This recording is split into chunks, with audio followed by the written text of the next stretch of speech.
Okay, hi everyone. My name is Alex and I worship here at Adamstown Uniting Church. I'm a small group leader with Corbin and I'm really excited to welcome you all and to welcome the Reverend Greer Hudson. It's very exciting. I want to start by acknowledging place.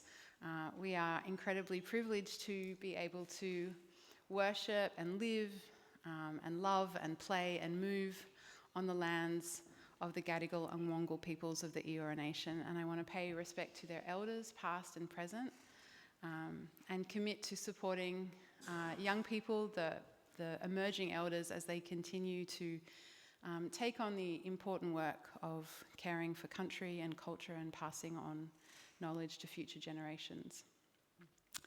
So today our topic is embodied spirituality. I have promised that there will be no liturgical dance. Unless you really want to. There will be no enforced liturgical dance. But like I said to Adrian, what you do with your body is your business. But I want to start just by acknowledging that, and I'm going to read this out because I don't want to miss anything. I want to acknowledge that today's session will touch on themes of embodiment and spirituality and the ways that we experience God in and through our bodies. And for many of us, our bodies have been sites of harm, disconnection, shame, even in and maybe especially in sacred spaces and church spaces. We may have been taught to silence or ignore the things that we feel. So I just want to say clearly that you are welcome exactly as you are, and your body belongs here. So please feel free to participate in any ways that feel safe for you. You're always welcome to close your eyes, to move, to step out, to take a break. There's no right way to be here. And yeah, just to do what is kind to your body and your spirit today. So, Greer, thank you so much for taking the time to be with us today and for making the very long drive, embodied drive, down from Newcastle. My absolute pleasure. So, thank you. So can we, let's start with a little bit about you and what is embodied spirituality before we actually open with a little bit of an embodied exercise. So who are you and why are you here? Hi, everybody. My name's Greer, my pronouns are she, her, and I live and work on Awabakal land up in Newcastle. I get to be the minister of a pretty incredible church like this one, Adamstown Uniting Church. And they put up with my quirky, weird, embodied stuff as well. And it's a joy to be able to be here and to talk a little bit about that today and engage in that. It's a bit of my... possibly one of my favourite topics of conversation, so I'll get rolling and you might have to tell me to stop talking. But embodied spirituality. Thank you for coming and being curious about what that is. And I hope that you come with questions and curiosities and thoughts and ideas that you bring naturally, and I'd love to hear some of those in our time together. Embodied spirituality, I mean, it's one of those terms that I don't think you can do spirituality without embodiment, because we can't, what is spirituality is connecting with ourselves and with each other and with that which is beyond us, the divine, the creator, God. And how do we do that anywhere but in and through our bodies? I can't do spirituality separate from my body. I can't experience God or connect with others anywhere but in my body. My whole life is in my body, and through my body is how I experience things. So all spirituality is embodied. But when we talk about embodied spirituality in particular, we're talking about intentionally engaging more than just our brain and thoughts. So often we'll come into church or come into spiritual spaces and we love our words. We love our thinking. We love our theology. And we engage with this part of our body, with our heads, with our brains, with our words and our ears. We listen, we look, and we speak. And we can come in and the rest of our body can be completely disconnected from what we're doing in spiritual practice, in worship.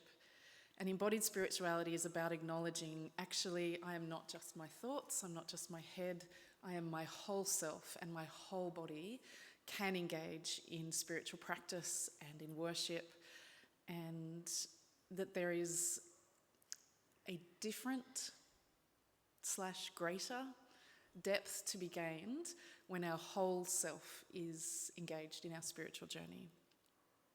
And the simple idea that if God speaks to us through our bodies, why wouldn't we listen to God through our bodies? In a nutshell. That's Beautiful. why I'm here to talk about that. Excellent.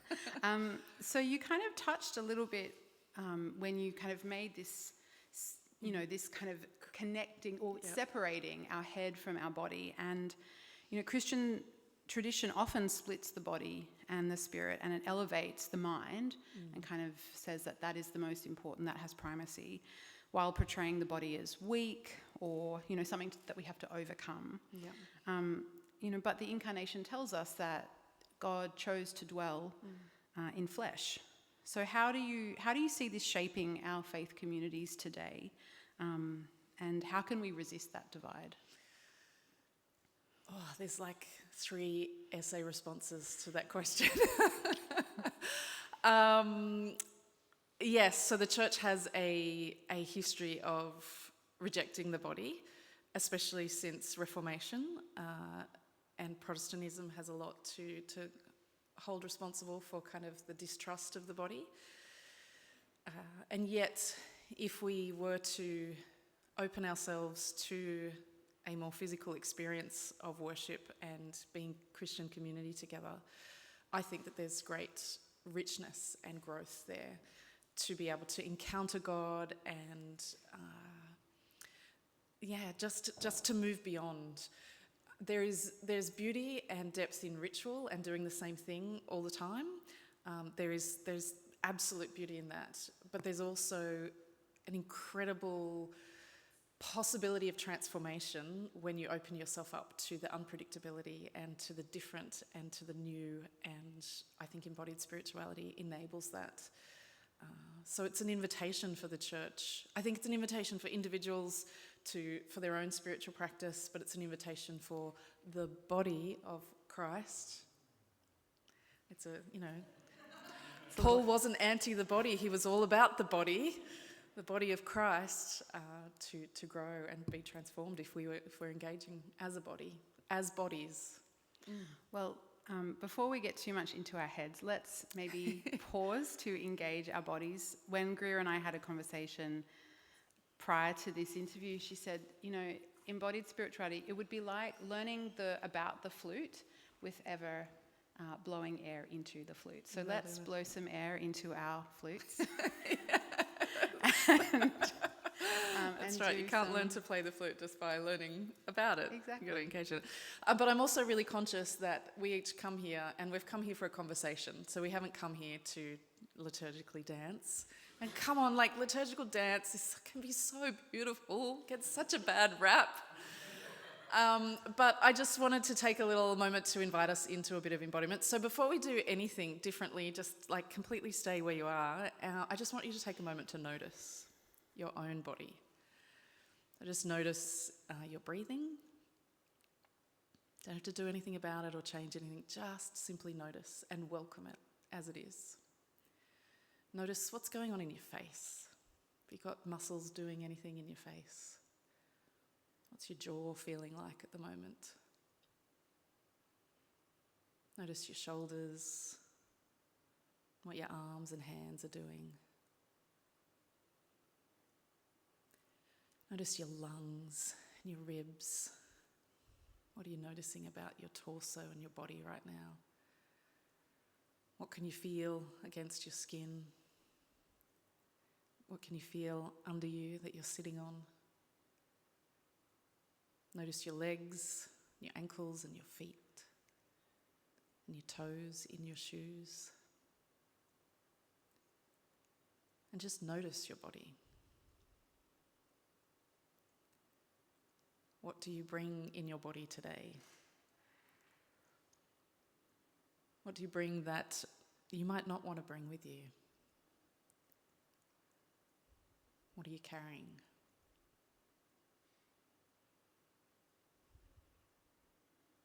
Just notice it and welcome it.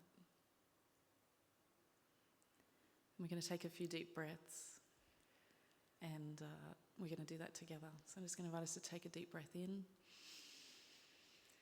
and out. And this time we're going to breathe out with a sigh. So a deep breath in and a sigh. One more with a really audible sigh. Deep breath in.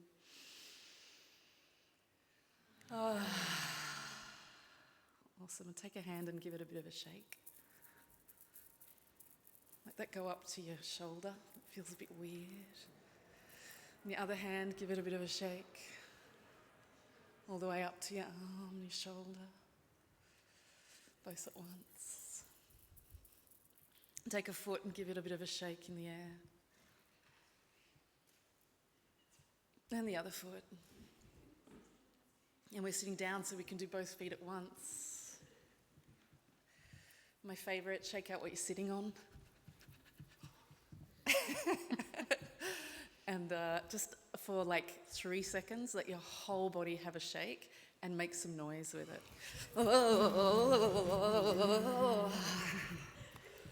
Awesome. And now I'm going to invite you to do something. Everything is invitational, so if you don't want to do it, please feel free to not participate. But I'm going to invite you to stand up and find a partner. I'm not going to ask you to dance with them. I'm just going to ask you to talk to them, okay? I promise. So find a partner.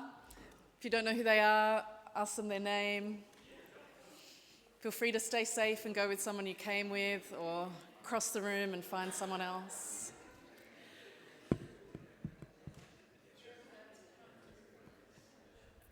And when you've found your partner, work out who's A and work out who's B.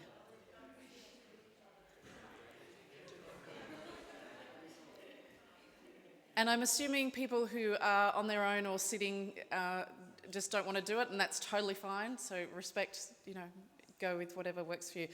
We're going to go backwards and forwards with your partner. So Alex, you're going to be my role model here. We're going to model it for everybody. And you're just going to have the statement, I could talk about. And you're going to complete that statement.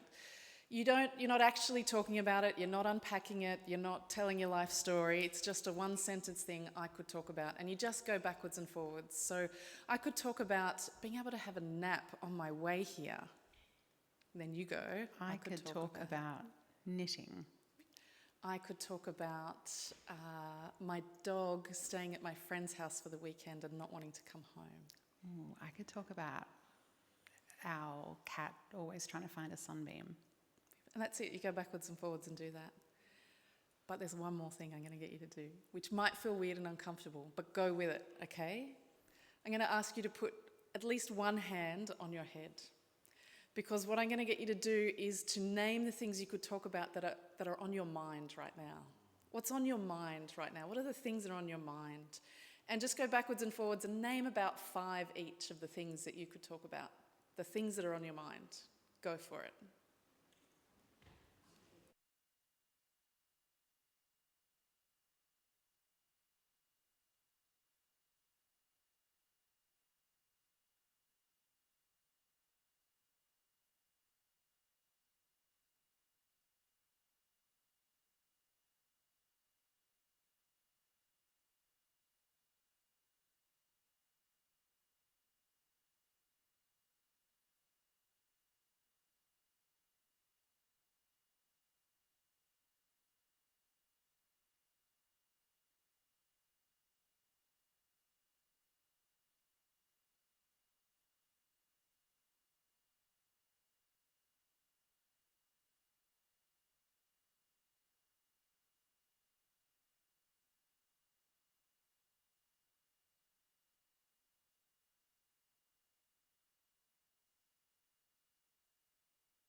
So just finishing off the one that you're naming now.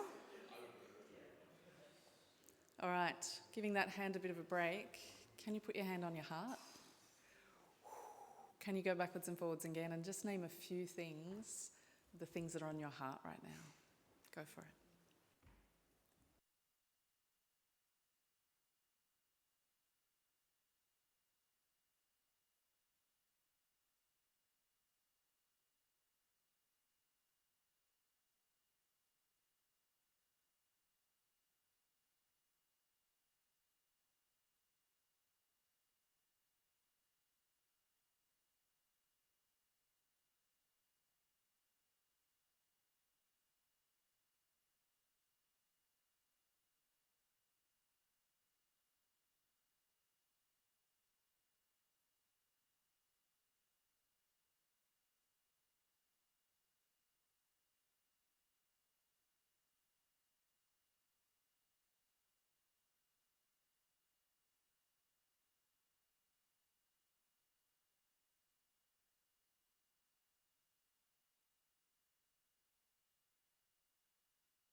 Finishing off that one that you're naming.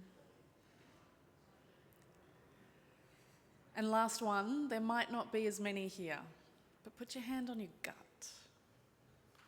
The stuff that's going on in your gut right now. Now, you might not know the person you're talking with at the moment, so you don't need to give details and go into great depth if you don't want to. You could give codes, whatever works for you, whatever feels safe for you. But what could you talk about right now in your life that is hitting you in the gut, that's gut stuff for you? Name a couple of those.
And just finishing up that last one that you're naming with your partner.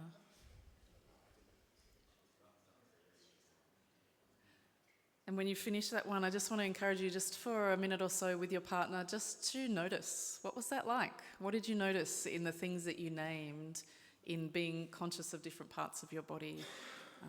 What did you notice about that?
And just finishing up those noticings.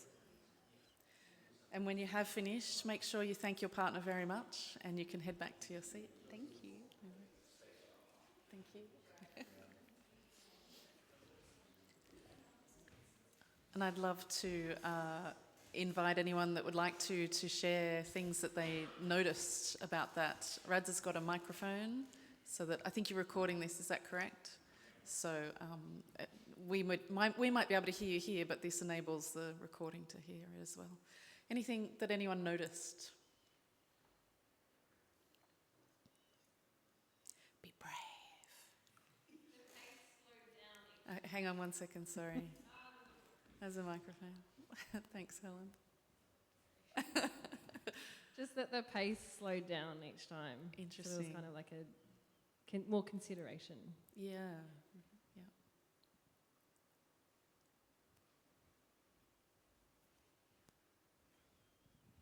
For myself and the partner, we both realised as we went further down the body that we had to think harder in terms of what we could talk about. Yeah. I was going to say the same thing. And the gut, certainly. I found it really hard to think about what I should say. Yeah. Is that a half hand up? No? Yes? It's a whole hand up. When we were doing the heart stuff, I thought I was noticing all of my body, but when we started talking about gut stuff, I realised there were parts I was editing out. Right. Yeah.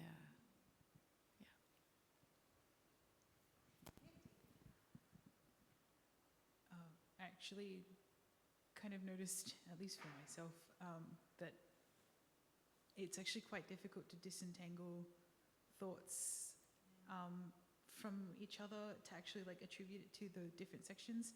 So ironically, actually being quite embodied in how I think about things. That was You're an interesting one to advanced sort of, like, student, that's why. Gold star. 100%. And there's something about this activity that has a false dichotomy. Like our mind and our hearts and our guts are not separate entities. They are all intertwined. And yet, when we give attention to that, we give attention to the things that are on our mind and the things that are on our heart and the things that are in our gut, we'll pay attention to some different things. We'll bring our awareness to different things. But absolutely, what's in our gut are our thoughts in our mind that are affected by our hearts. Like it's all one. And it's all in our bodies. None of it's separate to our bodies. But paying attention to it, there's something different there. And I think we were reflecting that we noticed we got deeper, both physically and content-wise. When we got to the gut, we went, ooh, it's this like, ooh. And I certainly named things when I was in the gut space that I wouldn't have named just in the head space. And how much of what we do exists in the head space, and how much do we not get to because we don't allow the heart and the gut to be at play and our body to be at play when we're just in our headspace. So thank you for being brave and gently stepping into embodiment. We might do one more little bit of embodiment that's even more embodied at the end of our time together as well. Thanks, Greer. So in our book club, we have been... last month we read a book by Grace Ji-sun Kim. It was in a book called Surviving God. And she writes, "We have inherited a God who punishes desire, who demonizes pleasure, who shames the body. But what if pleasure is holy? What if joy is part of our liberation? Reclaiming pleasure is not hedonism, it is a way of surviving and resisting and healing in a world that tries to crush us." And I guess, that seems like a very powerful invitation for those of us whose bodies or whose desires, and I'm naming that within our community. There are many queer folks here. So our desires and our bodies have been viewed as shameful and suspect in church. How does that connect with your work in embodied spirituality? We have so many messages about our body, right, that we take on from a very young age, from the world and from the church in particular, that our bodies are shameful, that our bodies are sinful, that our bodies can't be trusted. And that old, Protestant ethic of mind comes first and then bodies way after that we, our faith, we shouldn't trust our bodies because they're deceitful and they'll lead us into lust and they'll lead us into evil ways. But that's not how God sees our bodies. And that's not a whole Christian ethic of the body. When you look at the story of the Bible and you look at the whole of what the Bible has to say about the body, there is so much positive theology about the body. The fact that God created the earth, including human bodies, and looked at it and said it was good. God looks at your body and says it is good. We don't look at our own bodies that way though, do we? I encourage you to. I encourage you to getting dressed in the morning, look at yourself in the mirror and say, God made this body and it is good. It is countercultural to think that way about our bodies because the world wants us to be ashamed of our bodies, tells us our bodies are not good enough, not slim enough, not fit enough, not whatever enough. But that's not what God's message is to us. My Christian ethic, that I don't think I'm alone in thinking this, is that God created us and we are good, inherently good, and our bodies are good. Can our bodies do wrong? Yes. Can our minds do wrong? Yes. Do we abandon our body or mind? No.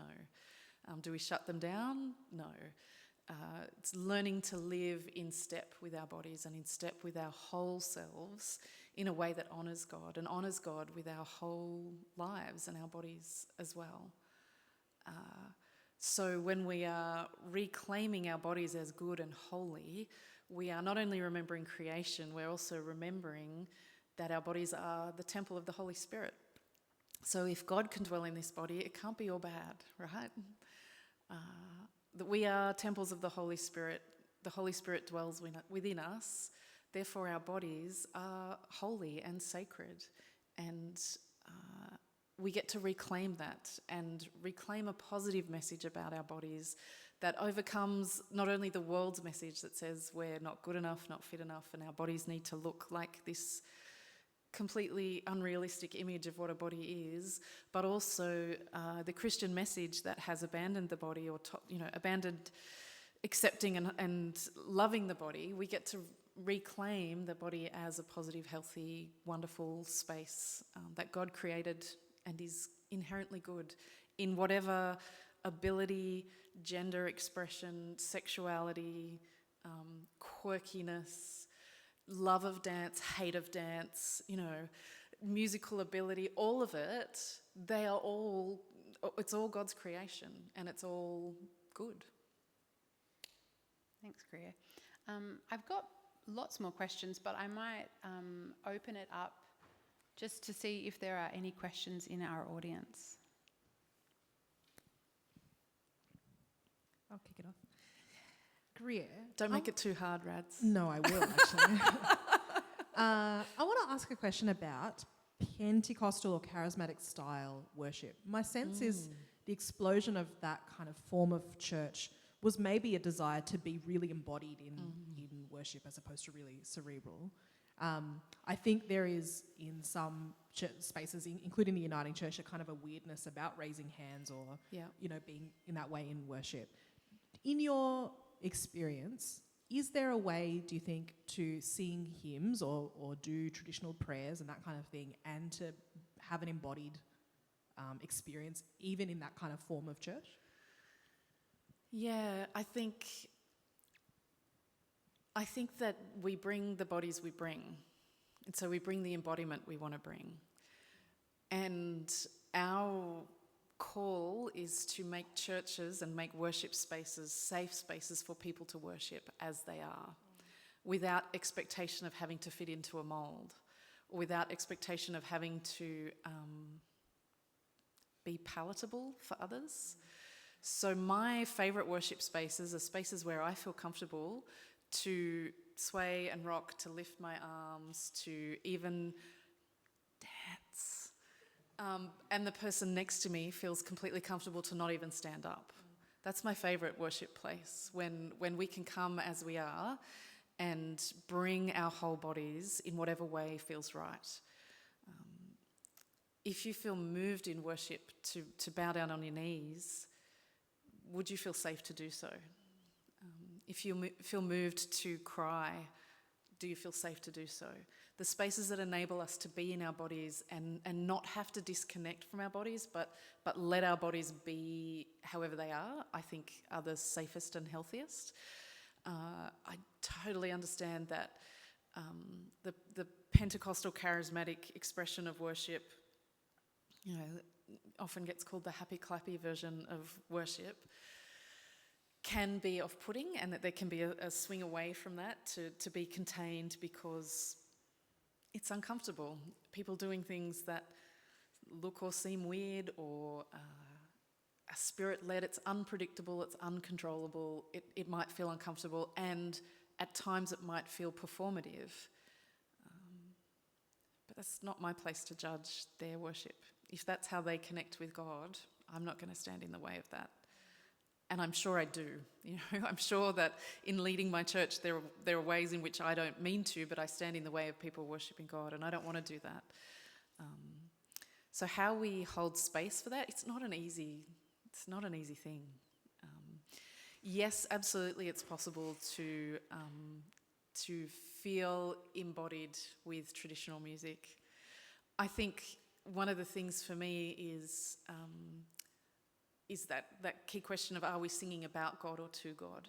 And often when we sing about God, I go into my head. And it's like, oh, this is good theology. Yes, God is so good.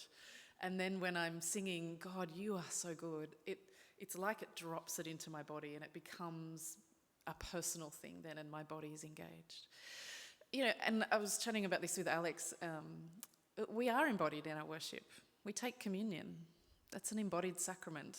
We are consuming symbols of the body of Christ into our own bodies. And I'm not sure how it's practiced here, but often you stand up and you walk forward and you participate and someone hands something to you. Our bodies are engaged. When we baptise, when we lay on of hands, when we do it, that's all embodied worship. And there's a place for all of that in traditional worship as much as there is in La La Land. I say that with full respect for La La Land, just to be clear, for those of you who don't know me. Thanks, great question, Reds. Other questions? Sam? Hi, Greer. Hi. When I think of embodiment, I think of play. And I think... You think of what, sorry? Play. Sorry, is this not close enough? Play? P-L-A-Y? Play. Yep. Yes, sorry. Yeah. No worries. Playfulness, play. Yeah. And yeah, it's my favourite thing to do. Sorry, keep going. This is good. You're going to love this question. As adults, it feels like the zone of acceptable play shrinks down. We get like dance and sport and like sex, and that's it. Mm-hmm. Whereas it used to be like our whole lives. Mm.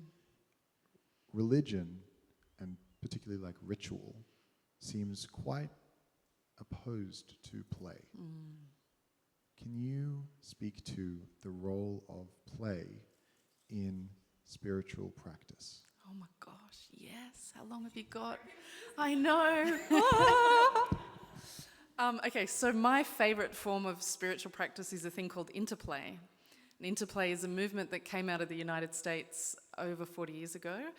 Phil Porter and Cynthia Winton Henry created this movement, and they are two people who were heavily involved in the church and in ministry and were also dancers. And they were like, how do we hold our faith and our dance practice? And they created this movement called Interplay, and it has a whole heap of forms that are all improvised. So it's movement I could talk about is an interplay form, and what we're going to do at the end is also an interplay form. And there is also these kind of tools, these ideas that underlie it. And play is a central part of interplay. And play has no purpose. Play is not productive. That's the whole, like, how do you define play? It's something that's joyous and free and not productive. We are not good at that as adults, right? We live in a capitalist world that says you must be productive. And for us to play is revolutionary as adults and essential. God created us to live life for the full and to know love and to love others. And there is such joy and delight, and I think your question touched on this and I didn't answer it before, about pleasure. We are so good at denying pleasure in the church, right? Thou shalt not feel good, because if you're feeling good, then you're doing something wrong. But joy and pleasure are God-given gifts. Like, God gave us such capacity for joy and delight and pleasure. Why? We don't need to experience those things. We don't need to experience joy and delight and pleasure to live and to love. And yet we have that capacity. And playfulness is so important for us in humanity. And I think people play in different ways, right? Some people play on video games, and that's their thing. Some people play by kicking a ball around, and yet it's structured in sport, but it's still playing, and it's still a way to be free physically and to let yourself move in certain ways. But playing just for the sake of playing, like we do interplay, we'll do that I could talk about, and then we'll do storytelling. a babbling form where you just talk for 30 seconds backwards and forwards, and then we'll do it in silly voices. So we'll talk for 30 seconds in a really high voice, and then we'll talk for 30 seconds in a really low voice, or a really breathy voice, or a giggly voice, and you just like see what comes out when you use a different voice. And it's just silliness, it's just playful. And yet when we play, when we allow ourselves to not be so serious all the time, we discover new things. So you might have, in that simple exercise of putting your hand on your head and your heart and your gut, named different things just by doing that. If I tell a story with a giggly voice, I'm going to use different words to if I just spoke with my normal voice. The playfulness gives permission for something else. And when that comes to our spirituality, if we allow ourselves to be playful in our faith, like, when was the last time you delighted in God? When was the last time you just like laughed with abandon and danced and frolicked? Like, even if, like if you're a swimmer, when was the last time you just splashed around in the water? If you're a runner, when was the last time you just like ran wildly? Whatever it is that you do that you love, what if you just didn't follow the rules for a moment and abandon yourself to enjoy and delight in and be playful? What might you discover about God in that moment? And I can't tell you, because if I could tell you, you wouldn't have to play to discover it. So I feel like I could talk about this for ages, and I don't even know if I've answered your question. But I think an ethic of play is really important and really essential in being an adult. And the science backs it up. If you do something, if you're trying to learn something new and create new neurotransmitters to learn a new habit, you can do it over and over again, and I don't know, what is it, a couple of hundred times or something, you've got to do something for it. I don't remember the details of science, I'm an artist. But if you do that through play, it's like 5 times. So when you play, you learn differently. It's like, why do we sing our worship songs? Why don't we just say them out loud? Because something different happens when there's music and there's depth, and that's a form of play. And it touches something different and enables a different expression of things. I'm rambling on now, I could talk forever, but is there more to your question, or does that answer enough of what you... I'm very pleased that you agree that it doesn't exist in the mainstream sort of tradition, and we got to be intentional and creative about finding spaces for it. Yeah. It's a little, a dearth. Yes. Of it. Amen, brother. Yeah. It's good. It's good. Yeah, just endorsing the comment about play.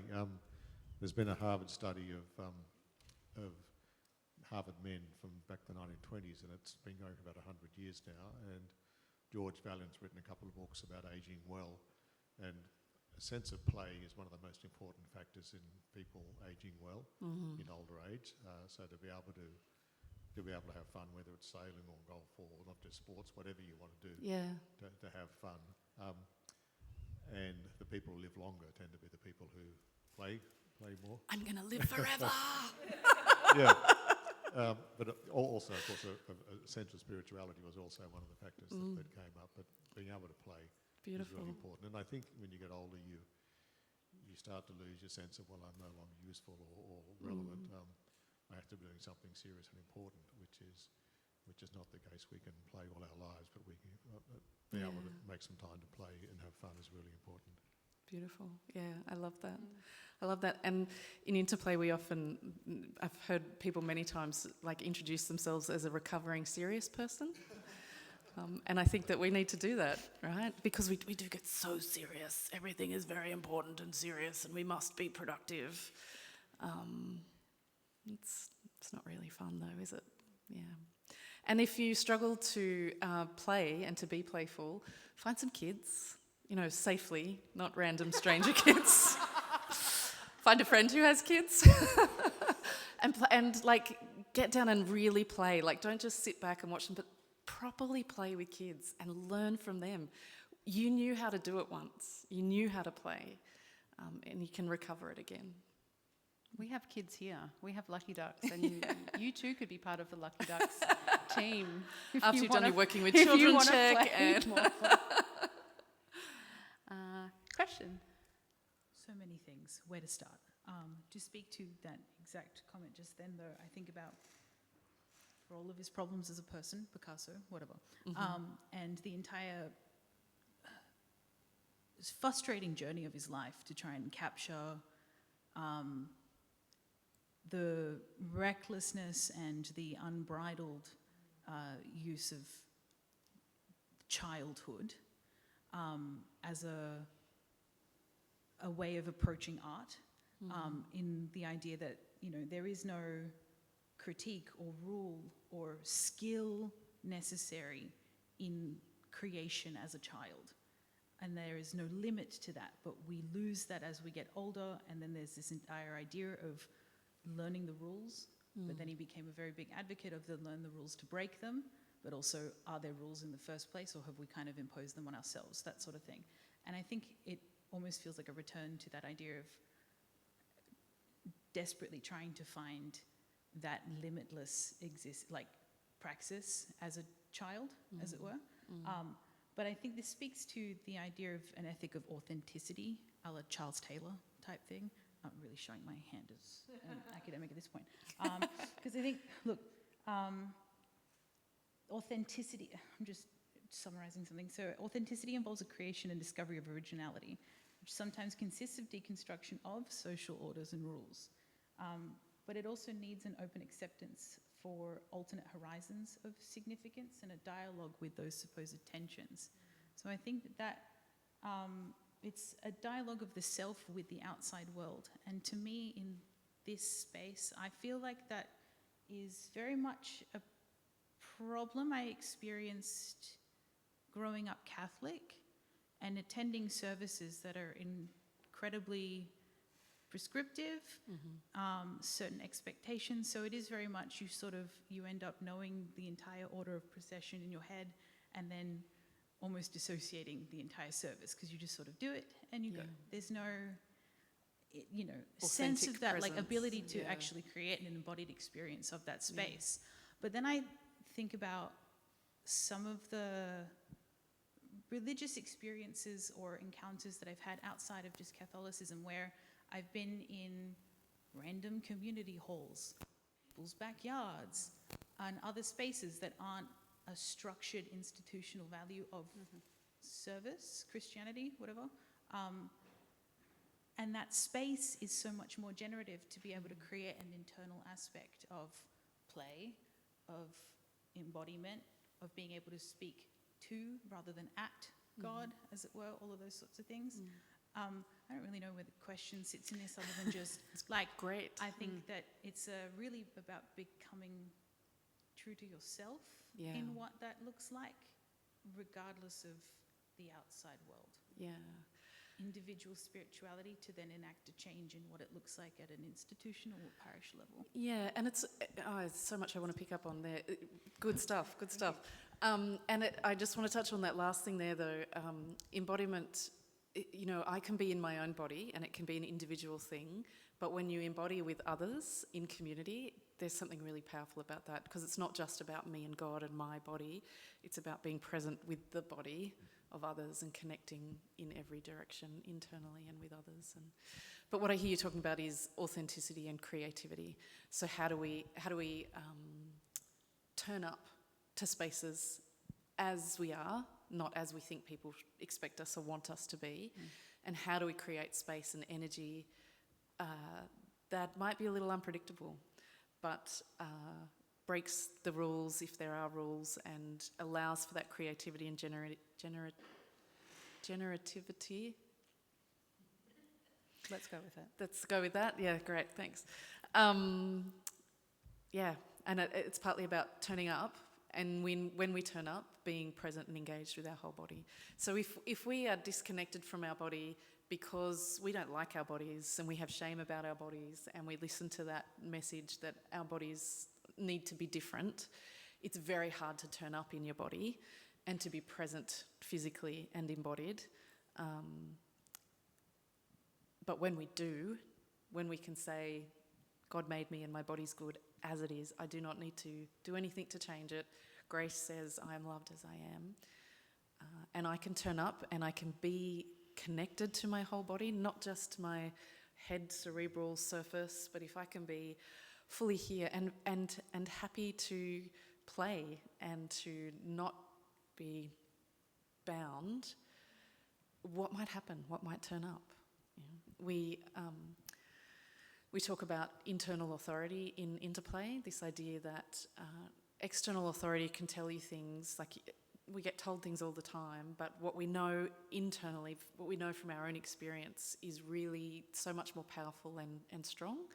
And if we have an internal authority about our faith, that's so much stronger than if we just rely on what we get told.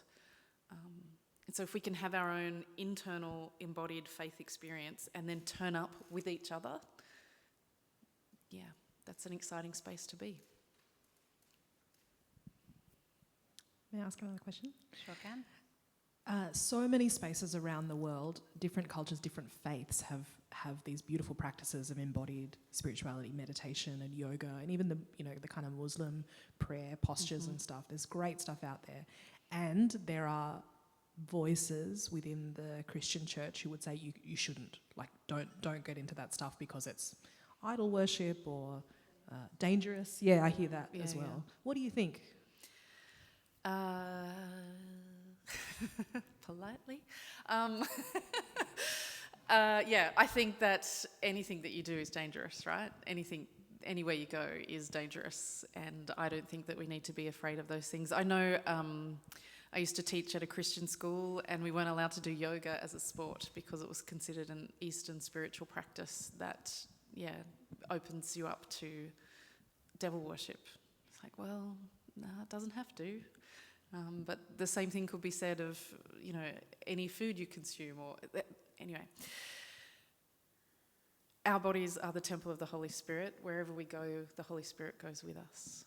So if I take my body into a yoga practice and I do that with intent of opening my body to connect with God, I'm not opening myself up to harm any more than I am by walking down the street. We just had our Women in Ministry retreat a couple of weeks ago, and we did a yoga practice there, and it was so beautiful.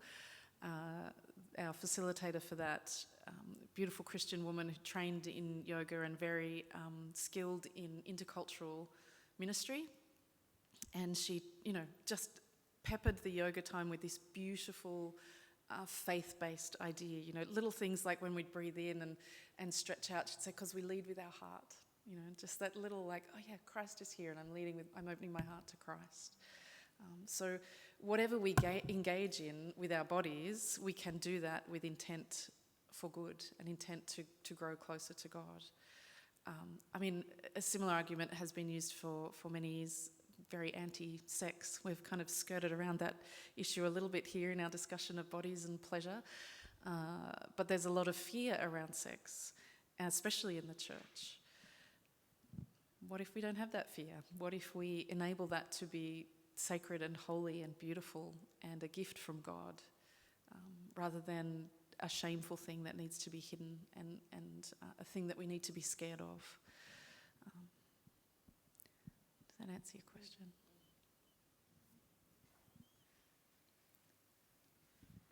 Question over here. History question. It's my worst in Trivial Pursuit, but try me. In that case, I apologise. You mentioned before that with the Reformation, with the growth of Protestantism, that there was something that changed or something that was lost in terms of the church's approach to embodied spiritual practice. Why was that, and what do you think it was that changed? I think it's about biblical interpretation. So I think that Luther and Calvin have a bit to answer for. They both have some really lovely positive theologies of the body, but then also some really not helpful theologies of not trusting the body, and a strong dualism of mind and body. So I'm going to bypass the history question and go to a theological question. Kind of answering your question. Pardon? Same, history, theology. So there's a passage in Galatians where Paul writes about not living by the flesh, but living by the Spirit. And if you read the context of that and the words that he's using, he's not making a mind-body division. But unfortunately, around the Reformation, that's how it started to get interpreted. And that's how it's often preached. Don't trust the body. The body is sinful. The body is lustful. Sorry, did I say the spirit? I meant the body. Did I say that? Oh, my words. Oh, my gosh. I've been doing this all day. I preached this morning, and the number of times I went blah, blah, blah, over my words. But anyway. Can't trust the body because it's sinful, and that comes from that interpretation of that passage, and that the spirit is good. So it's kind of a mind-body dualism thing, but that's not actually what Paul is talking about when you look at that whole passage, Galatians 5, I think it is, that he's not talking about mind and body, he's talking about flesh and spirit, in the sense of you can live by the flesh, by human ways, devoid of God, not encountering the Spirit, not inviting the Spirit, not following the Spirit, and that's death and destruction. You can live by the Spirit, and the fruit of that is love, joy, peace, patience, kindness, blah, blah, blah, and that's living God's way. So I think there's a lot biblically that has been translated, and I have to ask a better biblical scholar about the history of that. But it was about that time. Previous theologians were much more positive towards the body and more, whole of body kind of celebration. Oh, question up Christina. The back. I feel like we've kind of skirted a little bit close to this, so I'm curious. Excellent. I come from a tradition where, and obviously this is very formative for a lot of Christian traditions, but where practices like fasting are, a significant part of how spirituality is practiced. And I guess I'm kind of sitting in a little bit of a space of curiosity with that, because I'm like, I think that obviously has been really important to the history of the church, but I think it also gets subsumed into kind of these dominant narratives about the body being bad and needing to be controlled very, very easily. And so it's probably even been like amplified and pumped up in the life of the church to a certain extent, because it's like, well, this dovetails really nicely with where we were already going. I guess my question is around, is there a way of still engaging in those practices from a kind of embodied space that is positive and productive, rather than, feeding those really kind of negative narratives? Yeah, absolutely. And I think that's what one of our tasks is, to work out how to do that. And I think back to how Jesus spoke about those things, about fasting and doing it in a way that isn't drawing attention to yourself and isn't being holier than thou and isn't like, look how good I am, I'm fasting. But it's what's the purpose of it? It's about listening to your body to draw closer to God. So I'm not a big faster, because you don't want to be around me when I don't eat. My kids will attest to that. I get really hangry. But the purpose of it, when I have done it, is when the times when I get hungry and I feel that physical pang in my body to eat, it reminds me to pray. And it's a physical reminder, it's a listening to the body. So fasting isn't something that's available to everybody, because it's not healthy for them one way or the other. It's not healthy for other people when I fast. But if it's a practice that enables you to listen to your body as a spiritual tool, how beautiful. How beautiful. What other physical practices could you do that also enable you to do that aren't about being pious and ticking a box of what it is to be faithful? I know people who have practices around boiling their cup of tea. So when they boil a cup of tea, as the kettle boils, rather than doing 10 other things in the kitchen, they use that time to just be still and to meditate and pray for 2 to 3 minutes. Other people who use prompts like when you touch a door handle, every time you touch a door handle, you say a prayer. It's a physical reminder of engaging with your spiritual walk with God and God's presence with you.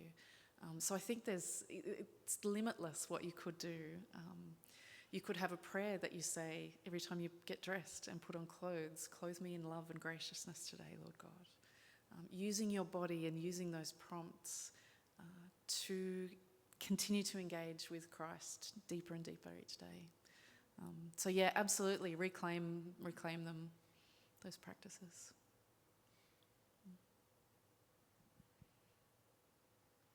Is that a half hand? Thoughts are good. We're not saying thoughts are bad today. Yeah, we don't check your thoughts at the door. That does make me think about how so much of like the traditional Christian embodiment in that regard is in some way or another like a classical form of mortification. Classical form of Mortification. mortification. Yes. More information, please. Like, so much of it is about exactly that, like that disciplinary sort of aspect rather than a celebratory aspect. Mm-hmm. So it's really interesting to look at like still following along with traditional things like fasting in a new framework, like reframing those things. But then it's curious to see the advocacy of the idea of very contemporary ways of sort of looking at daily ritual. So not so much spirituality in the classical sense, but I find a lot of more conservative groups would perhaps sort of very much question or challenge that in terms of it leaning a little too far into New Age spirituality practices and paganism and stuff, when there is a deeply entangled history in that already. So yeah, there's a lot of fear around it, right? Yeah, and it can go, and it's holding this structure and discipline with this playful unpredictability, and our bodies are capable of both, and different things will align with different people, right? Some people, like you were talking about Catholic services earlier, some people, like that's their jam. They want to go and they know exactly what's happening and they go through that and that is their worship and they come out of that refreshed and renewed. For some, you go and you disassociate and you go out and you're like, what did I just listen to? And that's the beauty of, you know, our bodies are all different and we want and need different things to engage with God. So what works for you? And if it's reading and just being in your head, do that. And what might happen if you did it differently? And be open to that possibility as well. If you're okay with moving your body, then move your body and see what happens in that. The tagline for Interplay, I feel like I just keep going off on tangents, but you'll tell me to stop talking whenever you need to, right? We're good. The tagline for Interplay is unlocking the wisdom of your body. Unlocking the wisdom of your body. So if we are people who are trying to be wise and trying to grow in our faith and connect with God and grow in our discipleship walk, what if our bodies hold some wisdom in that? What if we listen to that and open ourselves up to learn in that way and to hear from God in that way? It's exciting to me, terrifying for others. I want to touch on that actually because I want to ask. You spoke about the wisdom of bodies. Mm-hmm. What could it mean for the church, for our church, to not just recognize the wisdom, but to actually celebrate all bodies? And I'm thinking about bodies, disabled bodies, fat bodies, trans bodies, neurodivergent bodies, all of the diversity of our bodies. What could it look like for a church or for the church to celebrate the wisdom in all of those bodies, not just the able-bodied or the cis-het bodies or the neurotypical bodies? That sounds like heaven to me, doesn't it? It sounds nice. Yeah, and as it is in heaven, may it be on earth. Like that's what we're trying to do, right? So that sounds ideal to me. What would that look like to celebrate the diversity of our bodies, to be a community of people that loves and welcomes everybody? We just celebrated Pentecost last Sunday, and that's the celebration of the Spirit being poured out on everybody and the gospel being able to be heard in every language. What if your language is dance? What if your language is music? We are all different and diverse and beautiful in that. I just say yes to that. Like that's our goal, right? Is to be a community, to be a church, to be a place where all bodies are welcomed and celebrated. And what do we need to do to get there? What's the difference between where we are and what that looks like? Where the Holy Spirit and the gospel and worship is available to everybody in all languages, with all capacities and abilities. How do we make our worship and our church spaces body friendly? And what is it that we do that might contribute to that not being the way it is? Good questions. I'm not providing the answers. I see how you skirted around that Yeah, one. thanks. Beth. I've got one kind of, I guess, a little bit related. I've been thinking about particularly neurodivergent individuals. And again, there's a wide range of diversity even within that category. But for those where, for example, cognition, emotion, intuition are almost more of a singular, just like gestalt, how do you help, I guess, differentiate in a way to access, for example, the wisdom of your body when what my gut feels and what my mind thinks are actually one and the same? Kind of, yeah, how would you make that kind of concept a little bit more, I guess, accessible in a way, perhaps? I hope I'm understanding the question right. The simple thing of noticing your body and noticing what's going on for your body is really powerful. And, I've been in services here and things that Rads has led where it starts with a centering prayer and, checking in with your body, like deep breathing and all of that. And that simple act of inviting people into an awareness of your body and your whole body, it's not always easy to do, to lead people into that and to invite people into that. But it opens the door for that exploration and for that curiosity. And it can be really slow and it can be really, small steps. And what it means to worship in your body will look different from one person to the next.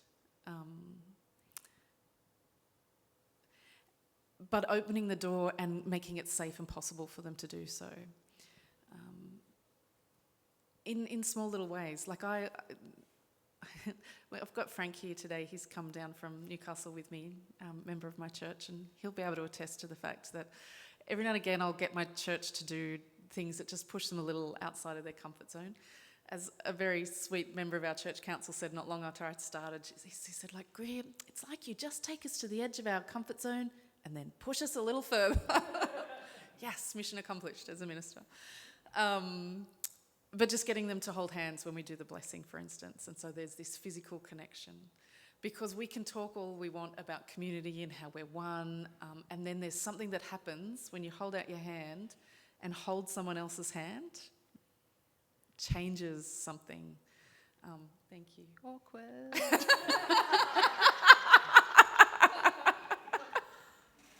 And yeah, Right? it feels awkward, right? If you are that cognitive person and you are in that space and you don't know how to access that gut space, and if you, like, that's foreign to you, it's small incremental little steps of going there, and maybe it feels uncomfortable. So I could have very happily spent an hour and a half not talking and leading you in embodied practice. But for many of you, it would have been like, don't make me do that. So it's small little steps of engaging that, noticing and being aware, and then listening. The same with prayer. How do you hear from God? How do you hear God's voice and God's guidance? Well, you sit in it and you practice it and you listen. And it's the same with our bodies. How do we listen to the wisdom of our bodies? Small little steps of tuning in and noticing and listening. Did that begin to answer your question? Yeah. Okay, great. Questions? Rads? Yeah. In your opinion, are there limits or boundaries on how much we can trust our bodies? Ooh. Are there limits and boundaries in how much you can trust God?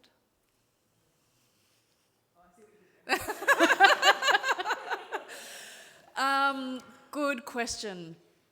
Can our bodies lie to us? Can our minds lie to us? I think that, my body can tell me I really want to eat like a big bowl of chips and a block of chocolate and a few ginger beers every night. Like my body says yes, but my body actually says no to that. My body says no, that's not healthy and that doesn't feel good. So Sorry, does your mind say that or your body says that? Oh, it's yes, both. Okay. Yeah. Is there a division? That's the play, right? That our body will have different things to say, and we need to listen to that. So in interplay, we have this thing where we notice all the time. So we'll do something and then we'll notice. What do we notice in our body when we do that? If we notice stuff as we go through life and notice what our experience is, we have an experience, and then that experience joins to all these other experiences, and so we get some knowledge about how our bodies work and what's good for our bodies and what's not good for our bodies, and how to listen to the wisdom of our bodies and listen perhaps to our mind leading us another way or our bodies leading us another way. And then as that knowledge grows, we gain body wisdom, and we can make some body wisdom choices about what's good for us and what's not. So I'm not going to create some body wisdom around my noticing in this moment here and now. But for instance, around my sleep, if I notice, when do I wake up and feel good? When do I sleep well? What are the practices I do around? I notice what feels good in my body, and then I get some knowledge about that over time, and then I am able to adopt some body wisdom to say, oh, actually, if I go to bed at this hour and stop doing that and don't do this, and if I do that, then I'm actually going to have better sleep. So I trust my body wisdom that I have developed over time. I listen and pay attention to the body data, and I try and listen to that to gain that body knowledge, and I trust my body wisdom. So is there a limit to me trusting my body wisdom based on my internal authority? No. Do I trust my body data? I trust it's the experience I'm having, but I'm not going to make body wisdom choices based on my data. So something might feel good, but I'm not going to say, this feels good, so I'm going to do it. I'm going to say, this feels good. What do I know about this? And what do I know about how this will impact me and how it will impact others? And I listen to it as a wisdom thing, not as a data thing. Does that? Yeah. And if you want to know more about body data and body knowledge and body wisdom, come and do an interplay course sometime. And internal authority and exformation and incrementality and I can't think of all the other forms and tools right now. Pardon? It's not an ad because I'm not actually running any interplay courses. But, you know, if you're interested. Interplay. Interplay Australia has a website. There's an Interplay a US site, but there's also Interplay Australia. I couldn't even tell you what the website is, but I'm sure you'd find it. And, you know, up at Adamstown, we run a thing called Embody once a month on a Sunday afternoon.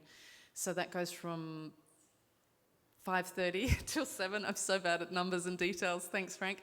5:30 till 7 at Adamstown Uniting Church on a Sunday evening. So if you want to do the reverse drive and come up and visit the first Sunday of the month, you're absolutely welcome to experience that. We have, it's called Embody, and it's like an embodied chapel. So we play, we dance, we move, we tell stories, we sing, and it's all improvised. We make it up on the spot, and it's not about creating something beautiful. It's about tuning into our own body wisdom and being present with each other. It's my favourite form of church. Beautiful. Other questions? I want to ask a question. I'm going to go a little rogue. It's not really written down. Script. So I'm an improviser. Hit me with it. I hate improvisation. It's my greatest fear. But look, we kind of touched on this topic when we had our initial chat. I know exactly where you're going. Yes. You know, bodies are messy, right? Like our bodies do weird things. Sometimes they're gross, they're sweaty. I mean, you know, when we held hands before, I said that was awkward because my thought was, oh my God, my hands are so sweaty right now. Oh, my hands are really cold. Oh my God, she's going to have to touch my sweaty, cold, weird hand. Do you know what all of that is? That's shame. Yeah. Oh, well, yeah, we could go there, because I have a lot to say about body Right. shame. And we all carry it. It's like, oh no, my body's coming in contact with someone else. They're going to judge me. They're going to think I'm a bad, horrible person, blah, blah, blah, blah, blah, blah, all that fear, Yeah. right?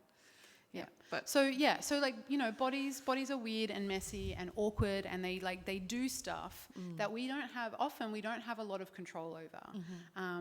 And I guess, this kind of, I think I've almost got two questions, and I don't quite know how to get where I'm going, but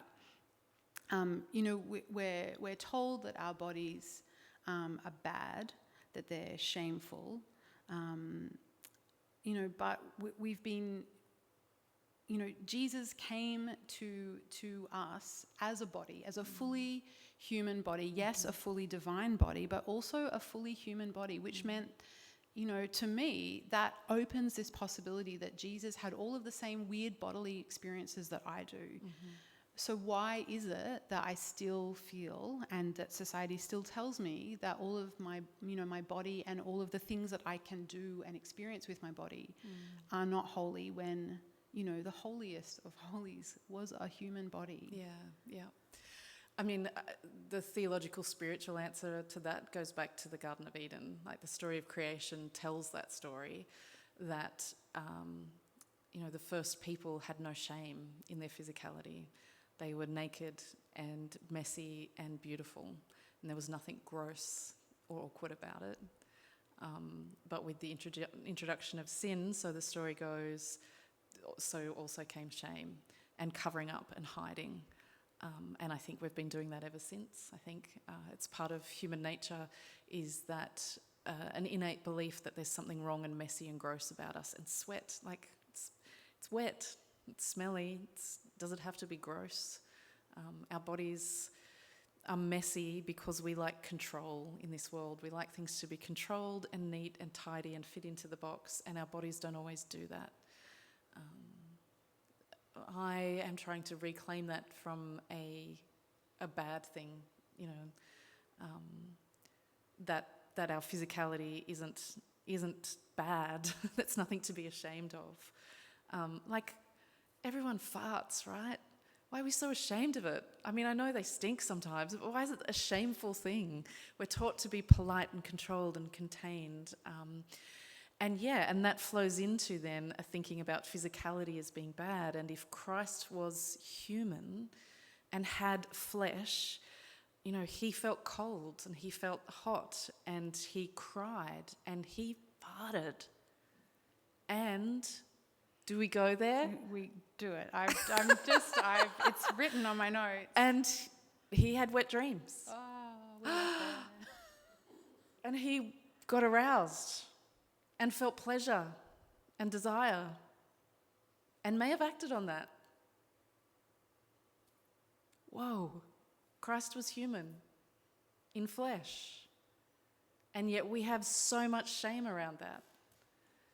But if that's, God took on that human form, like, there is no greater honouring of the human body than Christ dwelling on earth as a human. I think my mission in life is to help people to feel less shame in their bodies, and for it not to be gross, and for people to feel comfortable in their own skin, because it's the skin God gave them. And it's good. It's beautiful. So I would love to, unless there's any burning questions that people are like, oh, I would love to lead us in a little embodied practice to finish. Is there anything else anyone wanted to ask or say? Okay, so do you trust me? I promise I'm not going to make you do anything scary.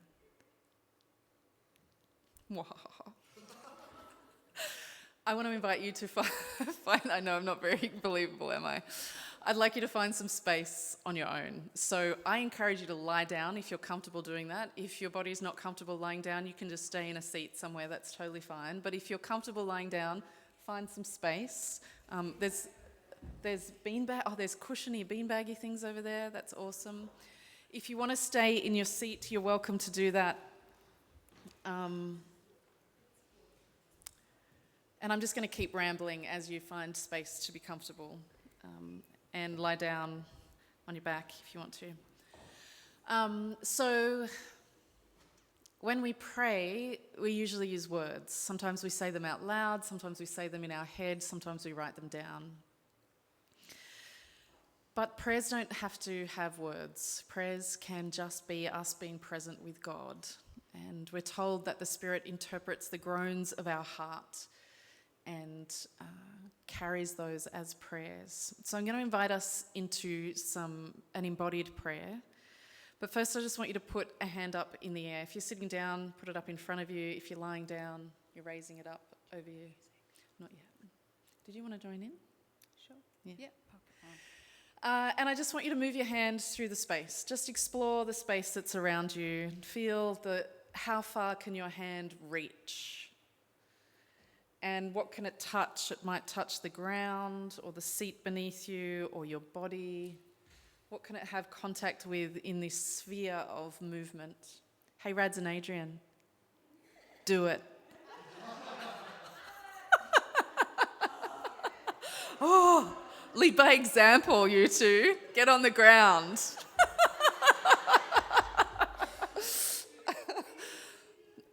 And can you just move your hand nice and smooth and slow through the air?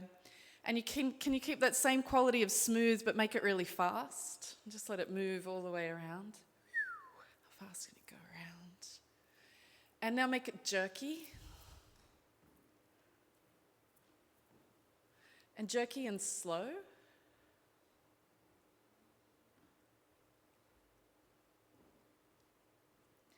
And form a shape with your hand, any shape. And make a new shape. Just have some stillness in the shape. And form a new shape. And now change shapes so fast your brain can't think about it, just forming new shapes. And play with making a shape and having some stillness. And a new shape and having some stillness. Your stillness might last a while, or it might be just short. And give your hand a little shake and let it rest. In a moment, I'm going to get Adrian to play some music. And the piece goes for 5 minutes. So that's not a short time, right? That's 5 minutes. And I'm going to invite you to just move your hand to the music. So the things that we just went through there are all things that you can do. You can have stillness, you can be soft and smooth, you can be jerky, you can be slow, you can be fast, you can have contact or space. There's no right or wrong, it's just invitation into playfulness with your hand. But before you have that time of moving your hand, I just want you to draw your attention back to one of those things that you named at the beginning that's either on your head or on your heart or in your gut right now. Something that's there for you, that if you were to pray about one thing, what is that prayer? And it might not have words, it might just be bringing to mind something. It might be a question, it might be an aching. I just invite you to let that be present for you in your body.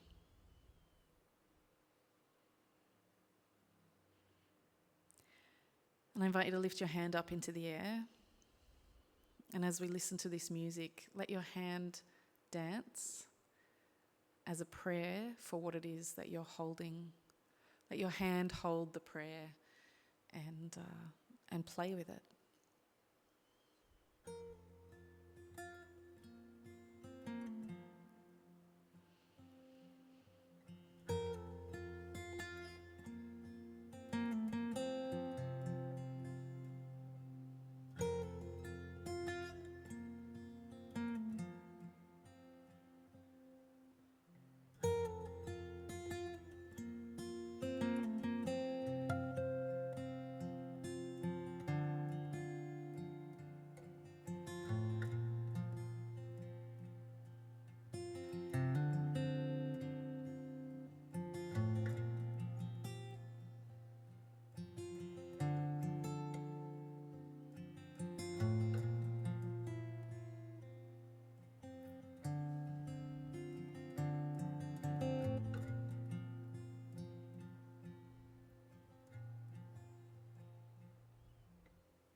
Just let yourself have that for a moment.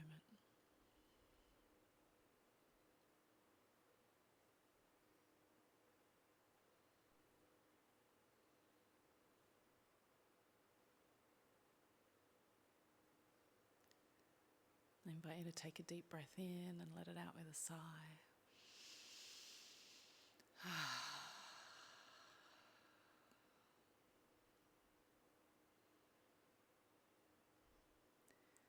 Being really gentle with your own body.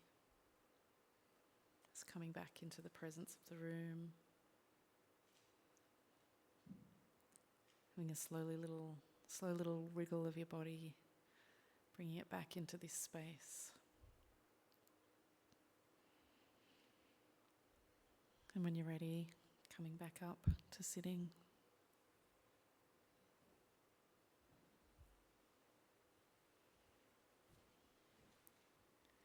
I'm conscious of time, that we're due to finish now. So I'll encourage you to notice with one another, not as a whole group, but as we're finishing up. Just encourage you to notice with one another. What did you notice as you prayed with your hand? Your hand just danced. Don't tell your hand, but it danced. What did you notice about that form of prayer, and what was that like for you? So we won't do that collectively now, but I encourage you to do that with each other as we're heading out from here. Thank you so much. My absolute pleasure. Everyone, please give our warmest and most wriggly round of applause to Reverend Greer Hudson.